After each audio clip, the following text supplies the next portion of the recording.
लेकिन एक सवाल ये बनता है कि इस तरीके के विवादों में चोली दामन का साथ गीता जैन का क्यों होता है? अगर उदाहरण दिया जाए तो जय शुक्ला आपसे कनेक्टेड, वासु नायर आपसे कनेक्टेड, सोनू आपसे कनेक्टेड, आप भाजपा में हो, भाजपा की बहनों का यानी हिंदू बहनों का वीडियो फोटो वायरल होता है और हिंदू शेरनी पुलिस स्टेशन में दबाव डालती है कि एफआईआर ना लिया जाए। कितना योग्य है? क्या आप निषेध करोगे किसी की प्राइवेट फ़ोटो को इस तरीके से डीपी पे रखना या स्टेटस पे रखना उसके मंजूरी के बिना सही है क्या? आप महिलाओं के समर्थन में है या फिर दीपक अपना वो ठाकुर और सोनू यादव के?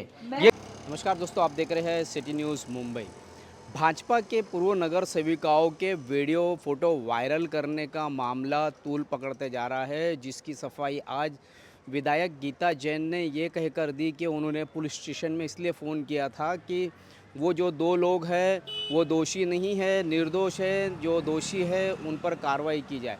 गीता जैन ने अभी मामला दर्ज हुआ है, पुलिस भाई जांच भी नहीं की है, शुरुआत भी नहीं हुई है, लेकिन गीता जैन मैडम ने उन दोनों को निर्दोष का प्रमाण पत्र दे दिया है।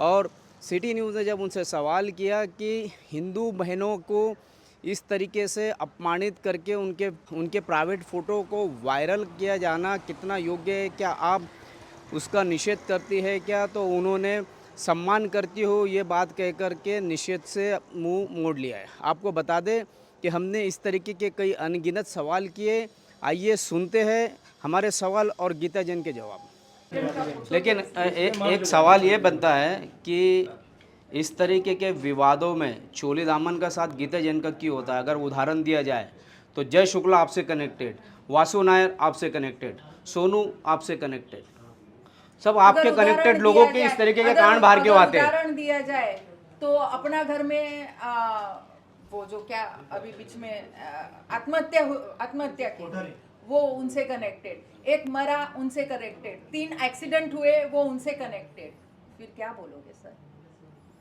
मैं आपके कार्यकर्ता है ना, इसके लिए मैं पूछ रहा हूँ आपको। आपके साथ वाले लोग हैं, वो चीज़ वो घटना है, वो इंसिडेंस है। ये कार्यकर्ता, आपके ऑफिस में से डेटा चोरी होता है, कौन सा फोटो डेटा चोरी होता है? वासु नायर के कंप्लेंट यही है, डेटा चोरी करके महिला का फोटो वायरल करने का, धमकी देने का, ब्लैकमेल करने का। वो आपके ऑफिस में कहीं है ना? नहीं नहीं, बिल्कुल मैं मानती हूँ, लेकिन ऑफिस में कोई स्टाफ अगर कोई गलती करता है तो उसका उसको पुलिस तो सजा मैं वही तो देगी। कहना चाह रहा हूँ कि भाई ये सब जैसे भी विवादास्पद जो भी लोग हैं वो आपसे ही कनेक्टेड कैसे हो जाते हैं सारे? इतने सारे विवादास्पद लोग, रियाज भाटी, ये वो सब उनसे कनेक्टेड है, आप उनसे भी जाके पूछिए।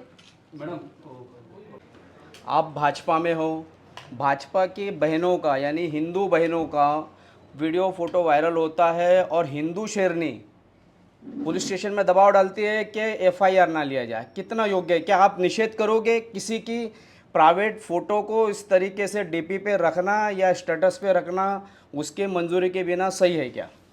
देखिए, मैं महिलाओं का सम्मान करती हूँ, ये बात मैंने पहले ही कही, और अपनी प्राइवेसी रखने का हक सभी महिलाओं को है। मैंने फिर कहा कि चाहे वो घूमने गई है, चाहे वो स्टडी करने गई है, लेकिन उनके फोटो इस तरह से वायरल नहीं होने चाहिए। मैंने पुलिस पे ये दबाव नहीं डाला था कि आप एफआईआर मत लीजिए। मैंने पुलिस को ये कहा था कि उसका सोर्स ढूंढिए, जो रियल में कल्प्रिट है उस पे डालिए।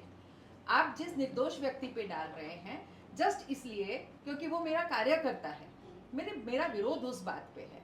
आप जिसने भी ये वीडियो उनकी इजाजत के बिना निकाला और जिसने ये वायरल किया, आप बिल्कुल उस पे एफआईआर दर्ज करिए। आप उनका निषेध करोगे क्या? निषेध करोगे क्या इस घटना का?